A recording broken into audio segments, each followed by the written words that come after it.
حیدرآباد کے لیے information technology investment region project کو ختم کرنے کے مرکزی حکومت کے فیصلے پر سخت اعتراض کرتے ہوئے وزیر آئی ٹی کے ٹی راما راؤ نے کہا کہ بی جے پی حکومت سستی سیاست پر اعتماد کرتی ہے۔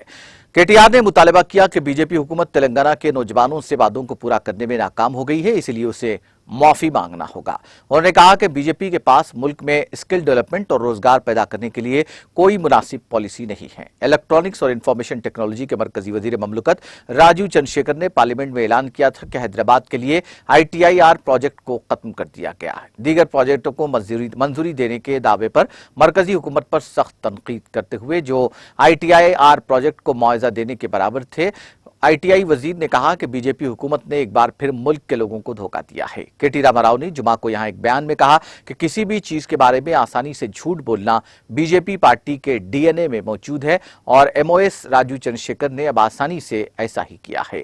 کے ٹی آر نے کہا کہ بی جے پی حکومت نے I T I R project کو ختم کر دیا ہے کیونکہ ٹی آر ایس سیاسی طور پر مرکز کی مخالفت کر رہی ہے۔ انہوں نے کہا کہ وہ سستی سیاست میں ملوث ہے۔ آئی ٹی آئی پروجیکٹ کو ختم کرنے کی وجہ سے تلنگانہ آئی ٹی سیکٹر نے مزید ترقی کرنے کا ایک بہترین موقع کھو دیا۔ انہوں نے کہا کہ حیدرآباد میں آئی ٹی سیکٹر کی زبردست ترقی میں مرکزی حکومت کی طرف سے کوئی تعاون نہیں ہے۔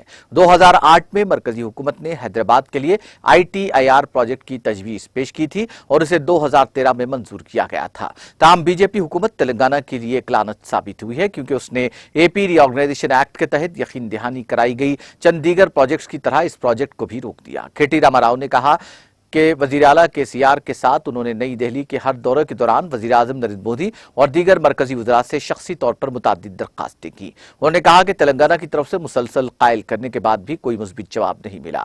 مرکزی حکومت کی جانب سے کوئی جواب نہ ملنے پر تلنگانہ حکومت نے I T I R project کے خطوط پر حیدرآباد کے آئی ٹی سیکٹر کو فروغ دینے والی کسی بھی اسکیم کا اعلان کرنے کے لیے متعدد نمائندگیاں پیش کی، لیکن حیدرآباد کے آئی ٹی سیکٹر کے لیے 1 روپیہ بھی منظور نہیں کیا گیا۔ انہوں نے کہا کہ نوٹ بندی، لاک ڈاؤن اور مجموعی پالیسی فالج کے سوچے سمجھے غیر دانشمندانہ فیصلوں کی وجہ سے ملک پر منفی معاشی حالات پیدا ہوئے ہیں۔